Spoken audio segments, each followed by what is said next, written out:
The very first thing you need to do if you're in between jobs or you're starting to look for a job, maybe you have one, you want a new one, the very first thing you need to do is to, if you can't not be turned negative by LinkedIn, just shut it off. Because there is so much garbage advice on LinkedIn, and there's a lot of negativity on LinkedIn as well. And so much of it is totally fake.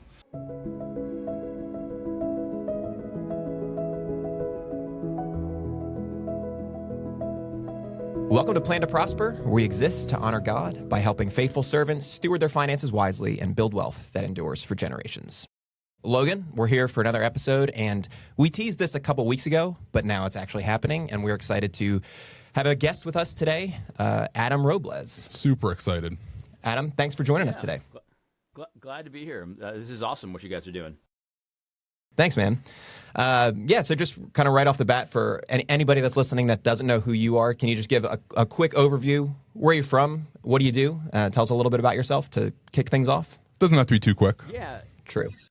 Yeah, definitely. I'm a New Englander. I grew up in Connecticut mostly. And, after college, I spent some time in New York City. That's kind of where I kicked off my career. And now I'm in New Hampshire, so I've kind of come full circle, but I've always been in New England for the most part. What I do is I'm a executive search recruiter, and I've been doing that for a very long time. It's probably been 20 years now, and I love it, and I mostly focus on the technology market, and I'm sure we'll get into that a little bit more as we start talking. How did you get into that originally? Yeah, totally by accident, which is most people that are in this space completely by accident. I only met one person in my entire career that he told me he always wanted to be a recruiter. And I'm not even sure I believe him. But anyway, so what happened was I went to school. My degree was in political science, and I needed a job, and it just so happened to be an election year, so I lived in Maryland at the time. I went to the University of Maryland, and they were recruiting what they called election judge recruiters, because the law in Maryland was that you had to have half Democrat, half Republican poll workers. And in Maryland, you may not know this, or maybe you do, but it's super liberal. So the Republicans had to hire people to actually find enough workers to work the polls, because nobody was signing up. So I would just call, registered Republicans and say, hey, we need to have half and half and half. And usually it was older people that would sign up to do it, because they felt that patriotic duty to stop the Democrats from cheating and stuff like that. So so that was my job title, and it was really fun. But it was only a temporary kind of a thing, because obviously you're not having elections all the time. So I had my resume on Monster, and, a recruiter saw that I had recruiter on my resume and called me up. I had never heard of this industry before, but they hired me, and I was good at it, and so I liked it. Usually you like things that you're good at, and I never looked back. So that's the story. So you were recruited to recruiting by a recruiter? Yeah, that's right. Well, it's funny because, obviously recruiting companies have to recruit people to work for them, but there actually do exist companies, which I find fascinating, that they're recruiting companies and they focus on recruiters. So their pitch to companies is, we'll find recruiters for you, which I find fascinating that even exists, but they do. That's awesome. Yeah. So our podcast, obviously, we kind of look at things from kind of a Christian perspective. You're also a follower of Christ. Did you grow up in a Christian home?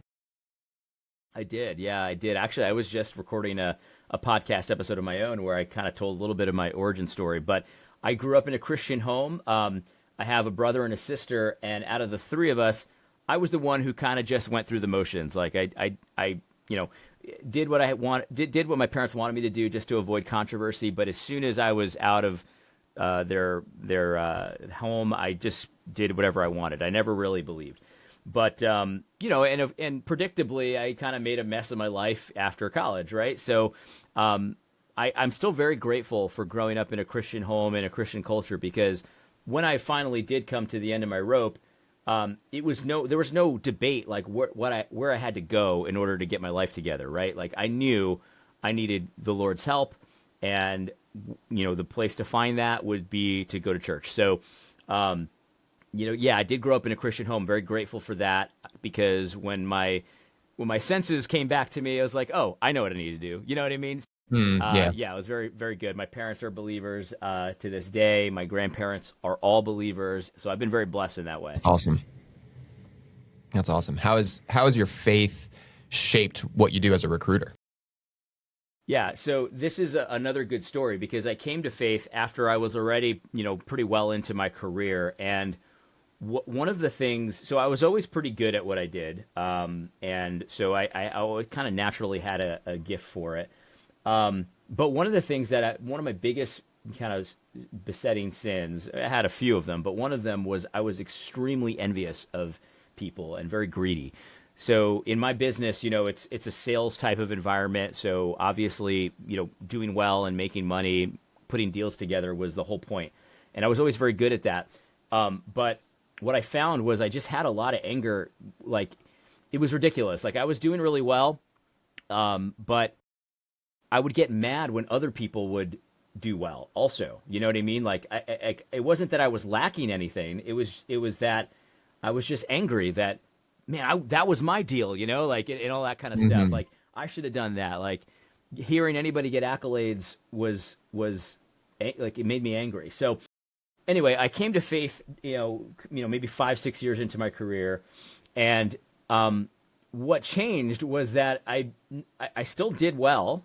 But over time, it didn't happen overnight, but over time I became a better team player, and collaboration became more natural, right? And I wasn't, like, again, it didn't happen overnight, but over time, like, other people succeeding, it didn't seem like a zero-sum game anymore. And actually, what I found since then is that, I can do a lot better, even personally, with my own production, when everyone's kind of doing well. You know what I mean? Like, I actually have sought out other believers to work with, and the most successful I've ever been has been a time when everyone was the most successful they've ever been. It's like we would work together pretty well and naturally, and I didn't have any, there was nothing undermining that. Like, I didn't have to, like, be conniving or sneaky in any way. Like, so my Christian faith is kind of like, look, like, God's taking care of me, every single time where I thought,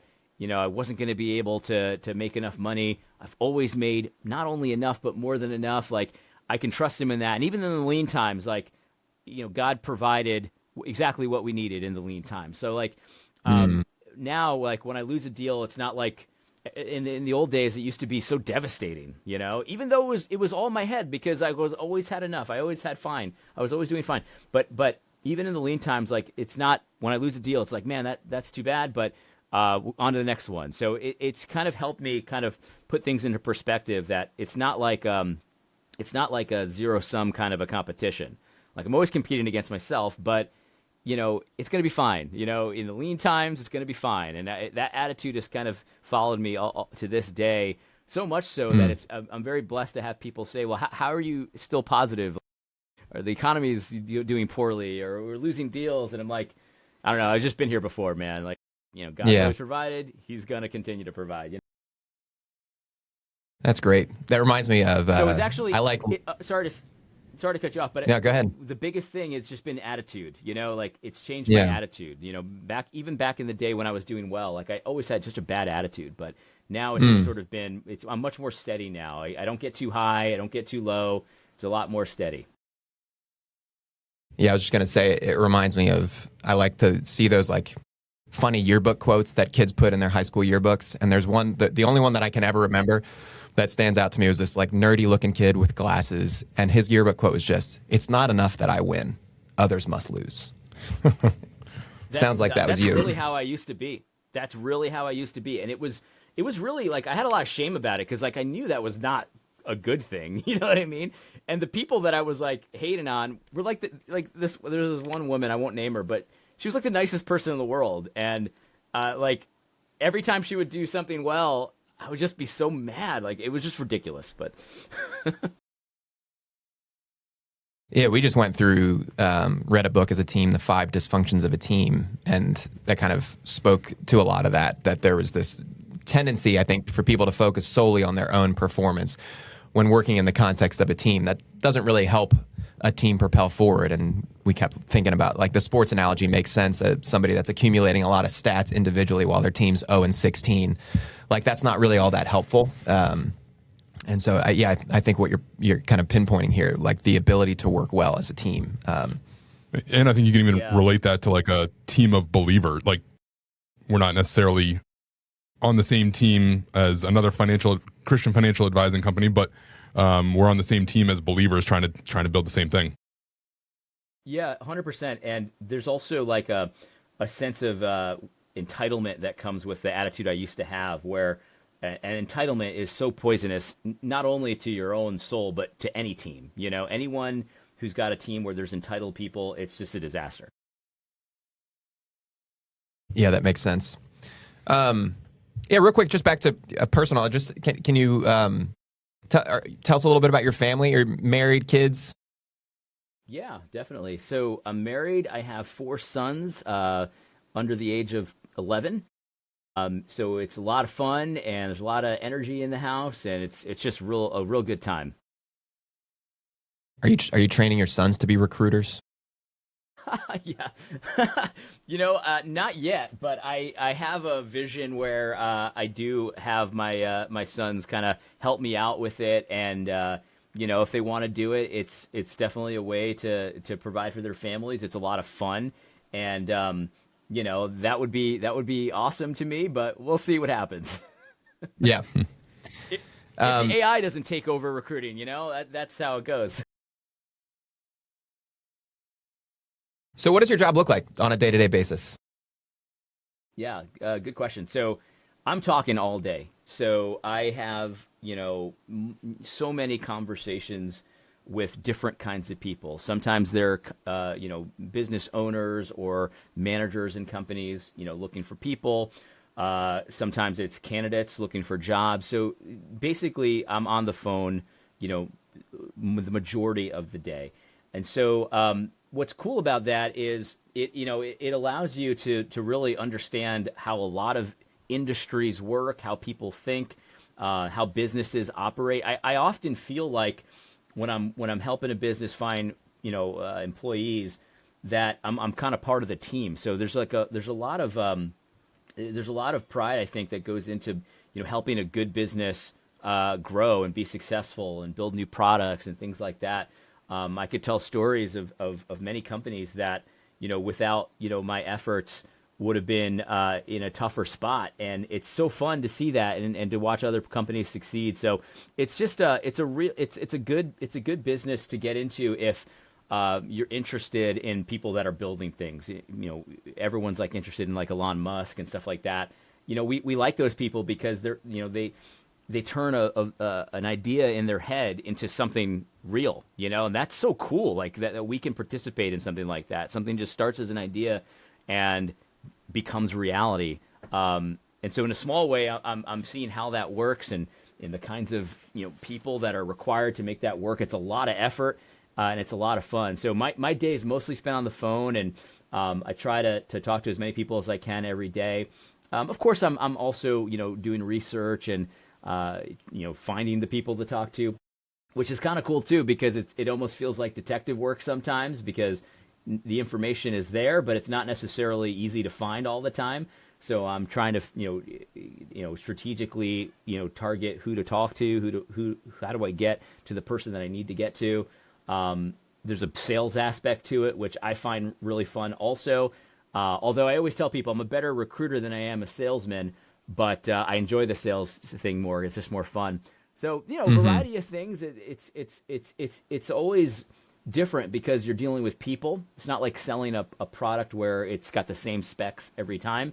What you're selling is essentially a service, and you're selling people, which is always different and always interesting. And sometimes frustrating because you sell a pencil, the pencil doesn't talk back.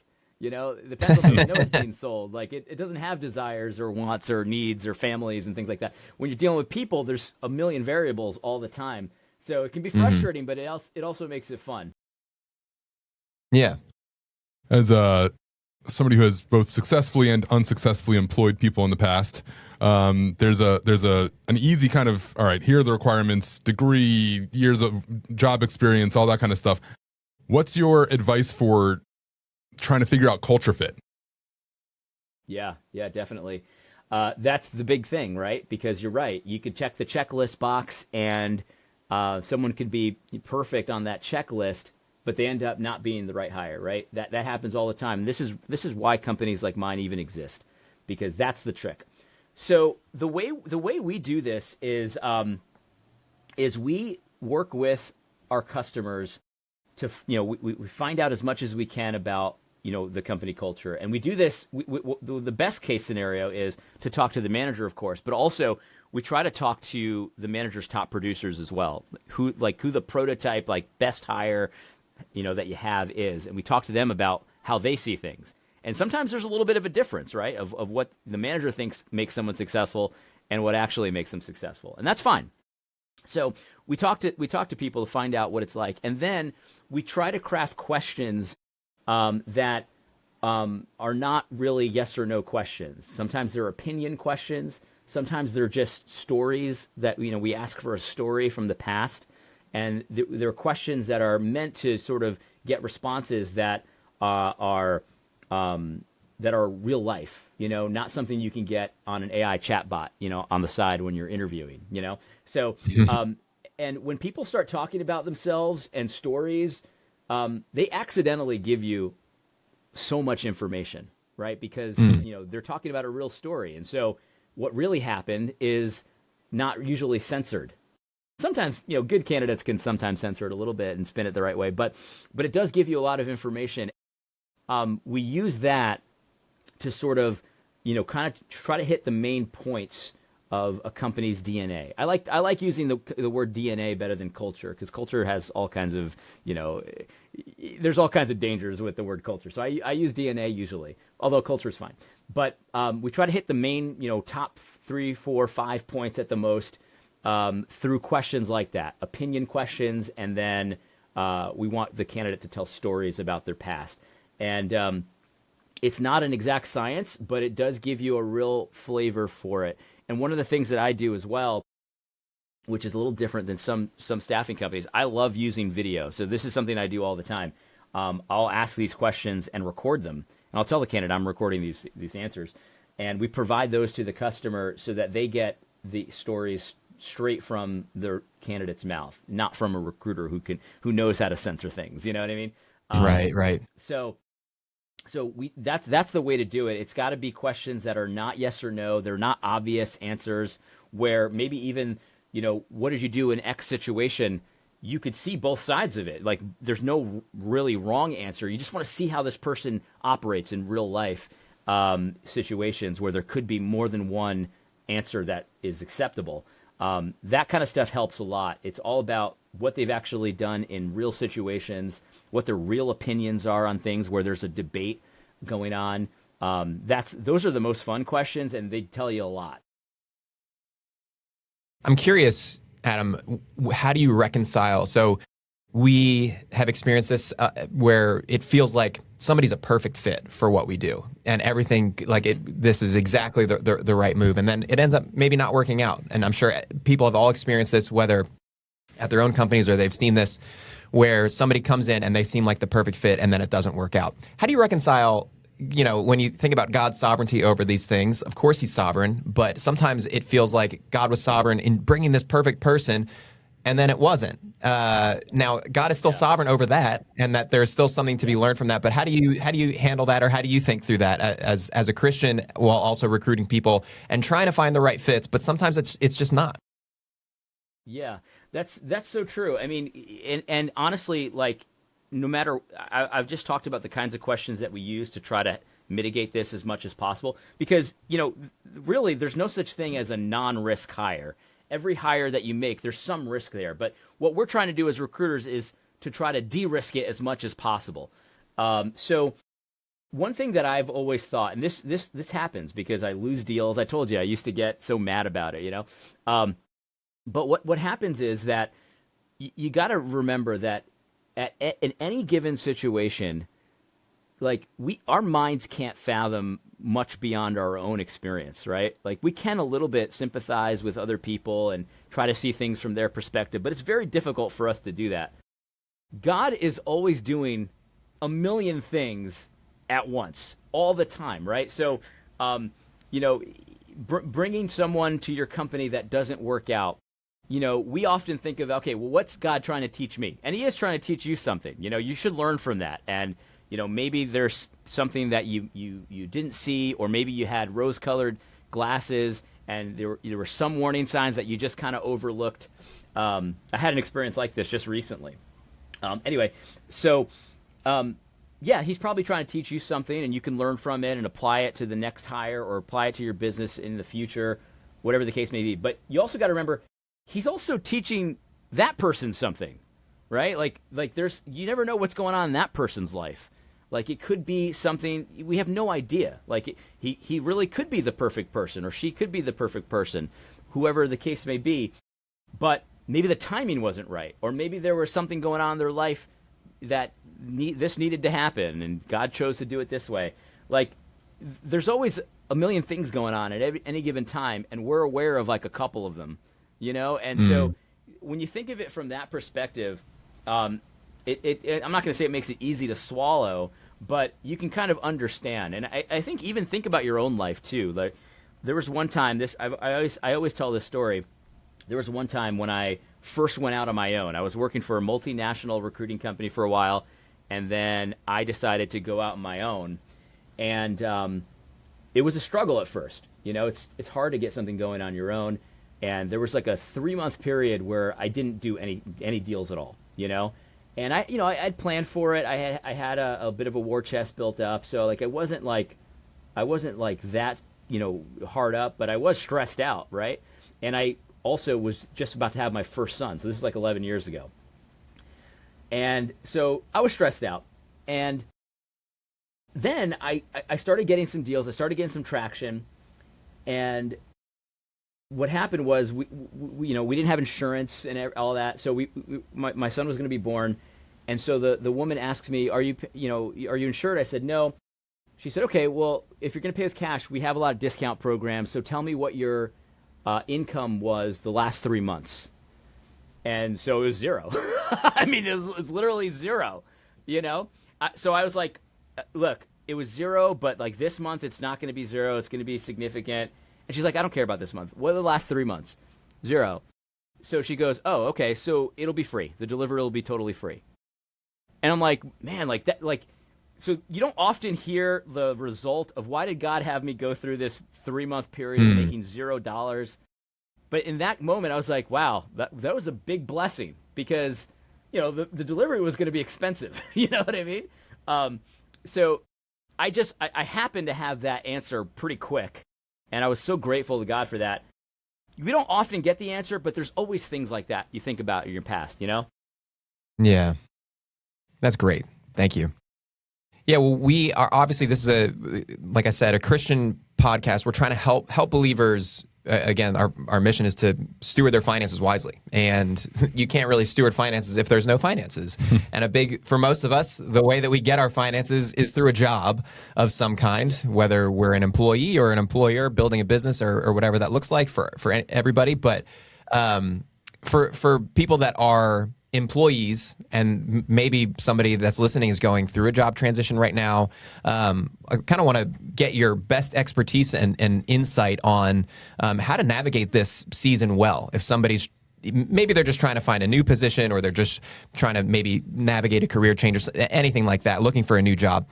We want to kind of dive into that a little bit. And so more broadly, again, every company's different, but if you could speak more broadly, what do you see companies generally looking for in hires these days?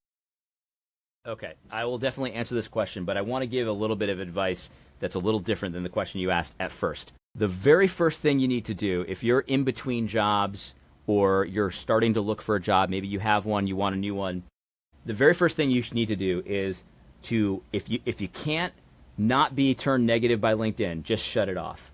Because there is so much garbage advice on LinkedIn. And there's a lot of negativity on LinkedIn as well. And so much of it is totally fake. So let me give you just one story. There was a candidate. He was a designer, a product designer, and this guy on LinkedIn, it's negative post after negative post. Nobody's hiring. I've been on the market for a year. I just want someone that'll pay me to do this work. I'll do anything. I'll take any job. Over and over again, every day. He's a content machine, but this is all what his content is. It's always the same.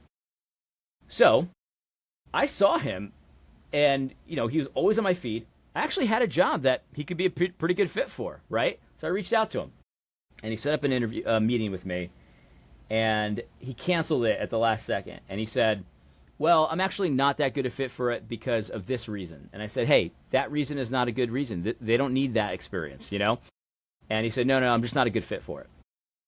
That taught me something. This guy's, he's full of it. He doesn't actually want a job. He won't do anything. He doesn't want just someone who will pay him to do what he can do. He just is putting negativity out there. I don't know why. Mm-hmm. Who knows, right? But I had a job that maybe he wasn't going to be a fit for, but he didn't even try, is the point, right? So turn it off if you can't. Now, to answer your question, sorry for that sidetrack, but I just I see so much of it out there. There's so much negativity, and it's just not reality. So, and with AI, it'll just get worse. Yeah, it's so true. And honestly, I wonder sometimes if his posts are automatically generated. It could be. So, anyway, so what are people looking for, right? So here's the thing. What they're looking for are people that can help them solve a problem, right? So the checklist that you mentioned earlier, every company has one on their job description, and sure, it is a starting point, but the checklist actually doesn't matter. What matters is, can you help them do what they need to do? And you've got to consider that when you're answering their questions, and even especially when they ask you if you have any questions. These are the things that set people apart. When you actually appear to them as a solution to a problem, as opposed to, okay, they can do some things, but they actually might not solve problems. They might actually create problems. So any kind of way that you can show an employer that not only can you do what they need you to do on the checklist, but actually you're a problem solver by nature. This is what people are looking for. They don't have huge budgets. They have limited hires that they can make. They have limited time to make the hires. And so, your role when you're working for them is to make their mission easier to accomplish, whatever that may be. So I talk to candidates sometimes that, I'll ask them about what they want to do, and they'll give me an answer, but some of it is like, and I definitely don't want this and don't want that, don't want this. Okay, so they'll find a job. I'm not saying they won't. But that attitude of I'm unwilling to do X, that's not what employers are looking for. They're looking for people that are capable of doing ceilings but willing to do floors, if that's what it takes to get to the solution. You know what I mean? Yeah. So positioning yourself that way, there's some advice that sometimes people will give, and I've given this advice sometimes, where the interview is two-way. The company's interviewing the candidate, the candidate's interviewing the company. That's helpful as far as it goes, but it's actually not true. You know what I mean? You're actually there to solve a problem. They've got the money, you've got the skills, and the skills are intended to help the company, help the mission. And if you see it as if the company needs you, they need me, and that's going to come through in your interviews, and it's going to sound like a headache. That's what it's going to sound like. And you might still get a job. And I'm not saying you won't, but good managers, they don't want headaches. They want their problems to go away, is what they want. People get stressed out too. Like managers and business owners, they're looked at as like the devil sometimes, like they're the enemy. It's not the case. Like these people are, and like they're looked at as fat cats that don't do anything. They just kind of sit there, collect their paycheck. It's not how it is. These people are stressed out. They're stressed out all the time. They've got so many people relying on them. They've got investors that they've got to please. Look, the CEO of a fancy startup, people think they don't have bosses. They have bosses, and they're the most demanding bosses you could ever imagine. So they're stressed. And so anything that adds to their stress, they don't want anything to do with that. Yeah.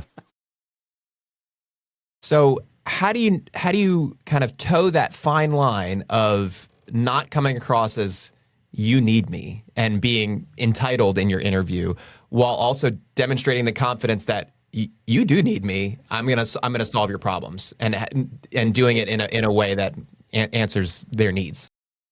Yeah, people don't like this, but it's true. You've got to develop some sales skills. Every person, I think, from the janitor on up, has to develop some sales skills. And what you do in sales is you ask a lot of questions and you find out what's the issue, what problems they have. You know, what keeps them up at night. You know what I mean? What is the thing that when they get into the office in the morning, are they concerned about, worried about? You know what I mean? So what I suggest to candidates to do is, you know, at the end of an interview, a lot of times they'll say, "Do you have any questions for me?" You've heard that, I'm sure. Mm-hmm. And most people will ask about like basic stuff, like, you know, hours or vacation time and stuff like that. Like, that's not the time to ask for that kind of questions. Kind of questions you want to ask are, you know, tell me, you know, let's say we start working together, and 12 months from now, we're talking about how successful our year was. What are the things that we'd be thinking about and talking about that made it so successful, right? And what you're going to get is an answer of essentially what they really want you to do. You know what I mean? Whether it's a sales goal, whether it's, we'll have a whole new process for XYZ, whether we've launched 2 new products, whether we have a new marketing, whatever it is. And then you can then use that information later to talk about how you've done that kind of stuff or how you could do that kind of stuff, you know, in the future. So you're asking questions. When I'm talking to candidates, I'm asking about what they want, what kind of role they're looking for, what kind of company they're looking for, what kind of employees or managers they want, things like that. And I'm using that information so that way when I pitch them a job, I can pitch them a job that hits those key points, right? It's not dishonest. It's just I want to answer and respond to things that you actually care about. So that's it's a basic thing, but ask questions about what keeps them up at night, you know, what the biggest problem that they have in the next 6 months is, you know, what's the most important project that they're working on right now. And then you use that information to basically sell yourself about how you've done that in the past. That's the strongest one. I've done this in the past. I've done this in my most recent job. And all of a sudden they're starting to think, okay, this guy's a solution to problems. This guy's a solution to challenge, and things like that. So you got to think like a salesperson, ask questions, and then answer those questions. That's great. Yeah, that's really good. If I can change it up a little bit, Adam, you're running your business. We run a business. In order to run a business, you've got to be ambitious to continue building, while at the same time, the Bible warns us of temptations of greed. How do you work that tightrope? Yeah. This is something that I love talking about, especially considering what I just told you about my own testimony, that I did struggle with that kind of stuff. And it was even worse for me because it wasn't even greed alone. It was like just total envy, of everybody. You know what I mean? Even people that weren't doing as well as me, like if they did well at all, I was angry. It was so weird. But so I think like yes, you do need to consider and think about what really motivates you and drives you and why. But I think at the end of the day, like being the best, you can possibly be at whatever it is you're doing, that honors God in and of itself. Like, what does it say in the Bible? It says you should work as unto the Lord, right? Mm-hmm. And so you should consider that your work and the quality of your work is a reflection of how you feel about God. Like you should pretend like your boss is God, because ultimately he is, right? So if God told you to clean those floors, right? To clean the floors in the bathroom, I'm pretty sure that everyone would clean that floor like they've never cleaned a floor before. Like immaculate, right? There's nothing wrong with that. Now, as far as making money, that's often a reward for quality. You know what I mean? Obviously, we know that some people are really shady and they make money doing, shady things, cooking the books and lying and stuff like that.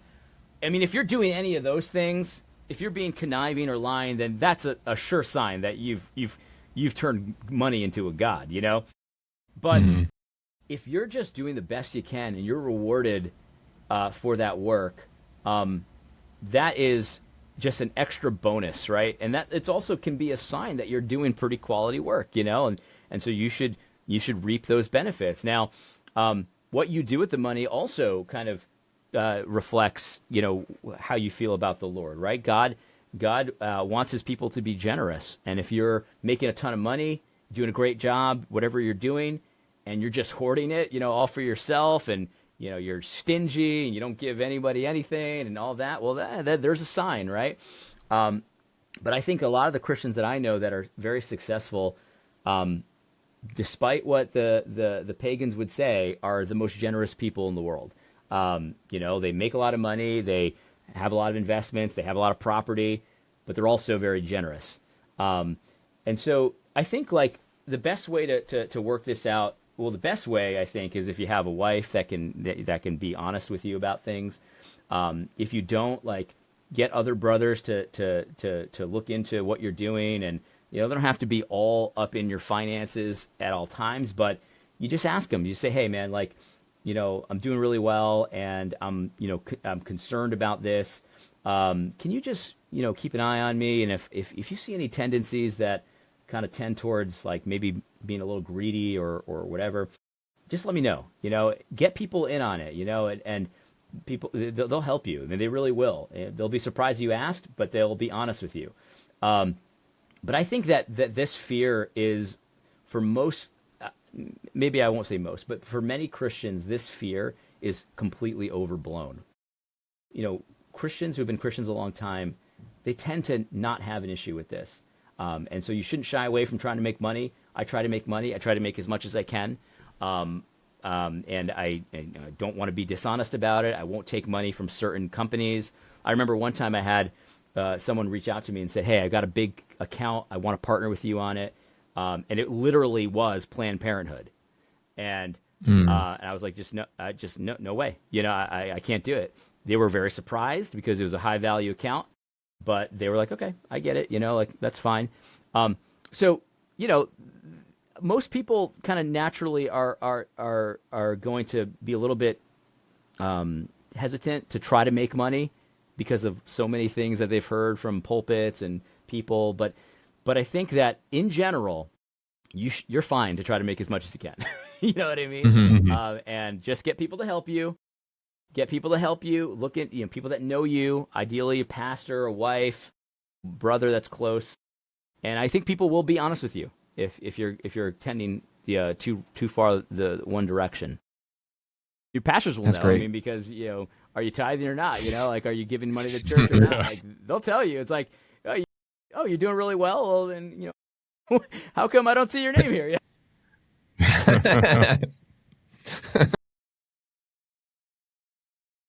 You mentioned Colossians 3, working heartily as unto the Lord. I do think a lot of people stop at the love of money is the roots of all kinds of evil, and kind of leave their theology of money there, and then just go, well, then I don't want to get near this. And there's almost this poverty mindset that like poverty equals holiness in some respects. But 1 Timothy 5:8, we talk about this on the podcast a lot, that anyone that does not provide for his own family, especially those of his own household, has denied the faith and is worse than an unbeliever. There's strong warnings in Scripture for being a poor steward of your finances. The parable of the talents comes to mind. So having this Christian ambition to do everything for the Lord, and just reaping the natural benefits that come as a result of it, and then stewarding that well, as you're saying, is a good Christian virtue to pursue. And I think so many Christians just get lost and stop at loving money as evil. Yeah, and also I think too, one way to kind of test this for yourself is when you think about the money that you're making and the investments that you're making and the property that you have, are you thinking into the future? Because Proverbs says that a good man, a righteous man, leaves an inheritance to his children's children, right? So, and I don't think that necessarily stops at grandchildren. Like it's intending to project into the future. So when you think about how you use your money, it's not just about giving to the poor, although that's part of it. It's not just giving to charity or the church. It's also thinking about, what am I leaving for my kids and my kids' kids and those after that. And so, think about like what that means. Like, does everyone have to be a billionaire in order to do that? No, you don't. You know what I mean? But if you have some money and you put, you buy a house or something like that, the idea that I think, people have a lot of times is, let's buy a house, and then, maybe one of my kids will have it when I'm gone, or, grandkids and stuff like that. Like, thinking in the future, like it just helps you. Like, look, you don't need to be a billionaire, but you do need to think about how you're making money and spending it to account for my children's children. And if you're doing that, I think a lot of Christians do this. Then that's a sign that you're probably on the right track, and if you need to make more money in order to do that, then you should think about, how do I make more money, But, I've heard stories of janitors that, they were diligent at their work, they saved, and they, had a nice retirement, and they left money for their kids when they died. It doesn't have to be a ton of money, but imagine, like, if a janitor leaves his kids, $50,000, like, that could actually help quite a bit. You know what I mean? That's a lot of money for a kid that's just starting out or something like that. Like, so I think sometimes we get hung up on the amounts, but it's really more about an attitude. It's more about a perspective and a vision for the future. Like, a janitor leaving his kids, $50,000 could be very meaningful. Even though it's not leaving your kids $1 million, although that's meaningful as well, Yeah. Dalton and I were in a meeting one day with a couple of potential clients who didn't end up hiring us, and it was probably because of the difference in opinion, but they were mid-60s, and we had created a financial plan where money lasted until 95, and they looked at us completely serious and said, our money doesn't need to last until we're 95. Jesus is coming back before then. Yeah. So, yeah, different perspective. We agree with you on planning for children and children's children. Yeah, I mean, it's funny because I'm often told, like, this is an eschatology kind of issue, but I'm often told, like, that the eschatology of Christ is going to return, in the next year or 2 years, doesn't really have that much impact on how you live your life, but it often does. I've heard stories like what you're telling me. I've also heard stories, and in fact, there's someone close to me that she didn't have kids because she thought the tribulation was coming. She didn't want her kids to go through that. Like, I think most people that believe this kind of stuff do plan as if he's not coming back, and that's good. I'm fine with that. But it does have an impact. You're right. Like, if you have eschatology wrong there, and you think Christ is going to come tomorrow, like, you don't need a plan that's going to survive that long. It could have real world impacts, and it will, sadly, for that family, unfortunately. Yeah. So let's assume somebody takes their call to work seriously, to work hard, and they're now crushing it in their career as you are. And there is another pet peeve of mine is when pastors or just Christian leaders in general try to turn everything into an idol in a Christian's life, and they say, well, you could idolize your marriage, or you can idolize your kids, or you could idolize your work or your money, whatever. It bothers me a little bit, because not more than a little bit. Because first of all, the marriage thing, I don't think it's possible to actually love your wife too much. I think that's what it kind of subtly says, is like you're just love her too much. That's no good. But I think with your job, like, I think this is maybe more likely that there's certainly people that work too much and they don't spend time with their family, or they skip church because they're just working all day on Sundays. That's a real problem. But nevertheless, I think there is some balance here. How would you describe the balance of working really hard and doing really well, but also just balancing the real life issues that you have to deal with. You have to take care of your family by spending time with them and enjoying time with them and participating in the life of your church and all that stuff. Yeah, I think, I that's a pet peeve of mine as well. So I'm glad you brought it up. And I was laughing when you're speaking because I was actually just recording another video where I mentioned this exact thing, the idolatry of everything. Everything's an idol, right? And I think you're right too. Like, could I conceive of a situation where someone has an idolatry of their own wife? I suppose I could. In reality, I don't see that as too much of a danger. You know what I mean? It could happen, but in reality, it doesn't. So I think it's the same kind of answer that I think I'll have about the greed thing, you know? I think every person needs to have, and I'm pretty blessed. Like I have good pastors, you know, I have a very good wife. I have a good brother, like my actual biological brother, who is very honest with me. You need to have people that can talk to you about things that they're seeing, you know. And if you don't have anybody, you should just ask somebody to help you out. You know, I've done this before. It's like, look, man, like I know I'm kind of like walking a line here. Can you just be honest with me? Like, if you see anything, either now or later, I'm not going to get mad. Just tell me. You know, you got to leverage other people in this. I was reading a Doug Wilson book with my wife about raising kids. And this is actually advice he gives about raising kids. Like, can you ask people in your church, how am I doing? And then don't get mad if they have any advice for you. You know what I mean? Because it's harder to see it when you're in it, right? So it's the same thing here. I mean, I think, if you can be honest with yourself, that I think you'll be able to see if you're making an idol out of your job. I mean, I know people like this. They're non-Christians.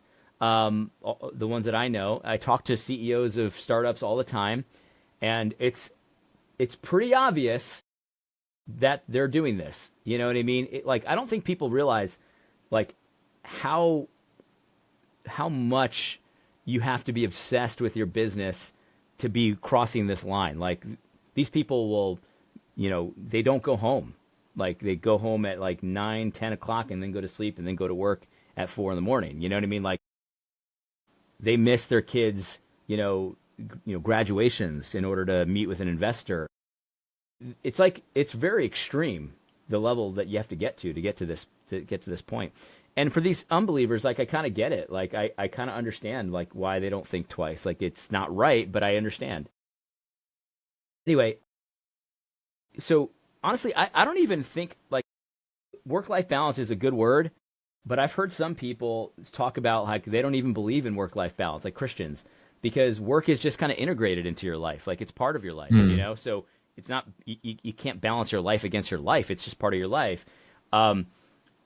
And I think what he meant by that was that it's when I need to do something for work, I do something for work. But I also consider my family and my kids and my wife important. So I know I need to do things with them too. And so when it's time if I have to, if my kid's having an important event, he's in Little League championship, whatever it is, that takes precedence sometimes over work.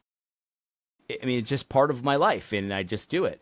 So, it's like, I think, obviously the ideal situation is you're honest with yourself enough to know when to do which, but it's very helpful, again, to have other people to talk to you about it. If you're crossing lines, people that you can trust will tell you, and you just got to find those people. And this is the same thing with any sin pattern of your life. Like, it's very hard sometimes to see for yourself what you're doing, but if you have friends, this is why Christianity is like a team game. You know what I mean? Like, this is why we have churches. Like, we're all a team here. We're all encouraging each other to finish the race the right way. And so if you're trying to do it on your own without any connection to people, it's going to be very difficult. But if you have people around you that you trust, that are willing to speak to you and that you're willing to hear, that's the ideal situation. So I don't think most people are in danger of this, to be honest. Most people take 2 days off of work. And in between me and you and everybody else in the world, the Bible says you should be working 6 days. You know what I mean? So I don't think anyone's and look, I take 2 days off work too. I'm not saying it's a sin to not work that 6th day. But what I'm saying is, I don't think we're approaching this for most people. You know what I mean? Mm-hmm. Yep. That's great. Well, we're kind of running on time here. We really appreciate all that you've given us so far, Adam. I have one more kind of practical question just to circle back on advice for somebody that might be looking for a job right now. What are some of the big red flags that you're seeing with candidates that you speak to that kind of immediately strikes them out as a potential fit for a company? Yeah, this is a very good one. So obviously the answer is going to kind of depend on the company and the kind of job, right? But what I will say though is, you know, a big issue that this is not new, but it's definitely pronounced these days is entitled mindset. I kind of mentioned this earlier, right? Where, you know, and there's a fine line to walk because, you know, there is a sense into what I said earlier is true where you are kind of interviewing the company as well. There's a sense of that. But a lot of people take that really far, and they are very demanding about things, and they get very flustered when things don't happen on their timeline, as if their timeline is the one that matters and everyone else's doesn't. I just had a candidate just the other day. She was, and I actually learned a big lesson from this because we actually did kind of overlook a red flag that we shouldn't have. But she was insistent on getting the company's, I forget what policy it was. It was some kind of HR policy, and she didn't get the answer right away, right? Like, it wasn't like they dropped everything and forwarded her the document. And so she got really, like, entitled about it. And then the next interview, like the final round interview, everyone liked her. She kind of just, like, snapped, like, I really need to see that document. I can't sign anything without a document. She didn't even have an offer yet, of course. And it's just like it wasn't a huge deal. Like, she wasn't super aggressive like about it, but it was just like this entitled thing. Like oh yeah, I'm sorry, I forgot. You know, like I'll get it to you. You know, like that kind of thing. But it's just sort of this mindset of like, no, you've got to do things on my terms. Like, you've got to. I'm interviewing you too. I got to figure out if I want to work here. That's true. But also, it to just kind of come out with that kind of a personality is a big red flag, because if you're a headache in the interview process, the chances of you being a headache in the role are very big. The other thing people don't realize too is that everything is being evaluated. Everything. So something as simple as, an overly, I don't know, like I'm trying to think of an example, but even things as simple as like how you speak to the receptionist at the company, right? You're frazzled. You're like, I'm here to see so and so. Okay, he'll be with you in 5 minutes. My interview was for 3, like something like that. Like, it's not part of the interview process, but it is being evaluated because that receptionist is going to go and say, "Who was that person?" And they're going to remember how you made them feel. That's another thing too. I'm getting on a sidetrack here, but your answers matter and the content of your answers matter, but what matters more is kind of how you make them feel, right? You could have the perfect answer to a technical question, but if you make the interviewer feel like an idiot or as if like you're superior, they're going to remember that much more than your perfect answer. So there's a lot of entitled people out there, and I think that I try not to get involved in the generational wars, but I think that the millennials, I'm a millennial, they're guilty of this big time. The Zoomers, big time, are guilty of this. They just feel entitled. Like, I went to school, I did what I was supposed to do, now give me my job. Now, they won't say that to you, but they'll say it in other ways. You know what I mean? So whatever you can do to, like, get rid of that entitlement that is just we're just kind of born into it, and all of the propaganda that we've consumed over the years makes us feel entitled. You've got to figure out a way to get beyond that, because you're not owed anything. You went to school, you got a great degree. That does not mean that now the world owes you a job. You know what I mean? It's probably good advice for all of our relationships. Everyone. Yeah. That's just life advice, right? Yeah. It's funny, like even the smallest things, like and look, no one's perfect, right? I always like to take this into account when I'm interviewing people. Like, you don't know, it could have been just a bad day, whatever, right? But I can't tell you how many times I've talked to just like a really good candidate, but they just like there's just something about them that's off-putting. And when I think about it, it's like it's just this sense of entitlement that it just makes them a little bit of a loose cannon at times. Hopefully that makes sense, but I would say Totally. that's a big red flag. Like anything that makes a person feel like you feel entitled is gonna be a big red flag. It'll be hard to overcome. It can be overcome, but and I've actually seen, this is funny too, I've actually seen candidates apologize for stuff like that before, and that plays really well because it shows like a little bit of self-awareness. It's like, oh, I'm so sorry about how I answered the phone that time. I was in the middle of this and this and this, and it just wasn't like me. I'm sorry. I've seen candidates do that, and it plays really well. So if you've made a mistake like this, you can recover, but you just got to be honest. Mm-hmm. That's great. Well, that's pretty much our time. I have one final question, if it's all right. It'll have to be fairly quick, but our podcast is called Plan to Prosper. What does it mean to you to prosper? To prosper is to live in a way that you have peace because you're comfortable with your salvation in the Lord, but also in how you're performing for the Lord. So it's crucial to not have any secrets. It's crucial to be living in an honorable way, and when you make mistakes, to fess up for them quickly and make the next decision, make a right one. So living in integrity is to me is prospering. So that's kind of a weird answer, but that's my answer.